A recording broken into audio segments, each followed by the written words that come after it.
ஒரு பொம்பளை பிள்ளைய பெற்று அதை நல்லா வளர்த்து நல்லபடியாக படிக்க வச்சு ஒரு நல்ல எஜுகேஷன் ஒரு டிகிரி முடித்த மாப்பிள்ளைய நல்ல பொசிஷன் இருக்கிற பார்த்து அதை கல்யாணம் பண்ணி வைக்கிறதுக்குள்ளேயே அம்மா அப்பாவுக்கு டயர்ட் ஆகிடும்.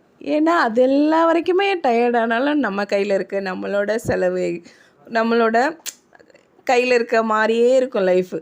அதுக்கப்புறம் தாய்மைன்னு ஒரு இது இருக்குது பாருங்கள் ஸ்டேஜி, அதுதான் கொஞ்சம் தள்ளி போனாலே அப்பாடான்னு ஆயிடுது.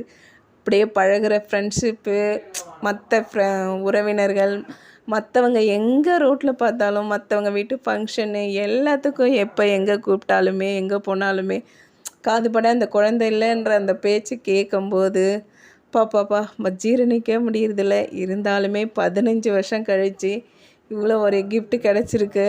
இதையும் பொக்கிஷமாக எல்லோரும் எதிர்பார்த்தது தான் என் ஃபேமிலியில் எல்லாருமே. இப்போ தான் கொஞ்சம் எங்கள் ஃபேமிலிக்கும் கொஞ்சம் திருப்தியாக இருக்குது. இதை இனிமேல் பாப்பா நல்லபடியாக பெற்று எடுக்கணும். இது 5வது மாதம் தங்கச்சிக்கு சீமந்தம் பண்ணியாச்சு. 15 வருஷத்துக்கு அப்புறம் இது ஒன்று எதிர்பார்த்தது தான் எல்லார் மைண்ட் செட்லேயும் கொஞ்சம் இருந்துகிட்டே இருந்தது. அப்பாடான்னு ஆயிடுச்சு ஒரு வழியாக.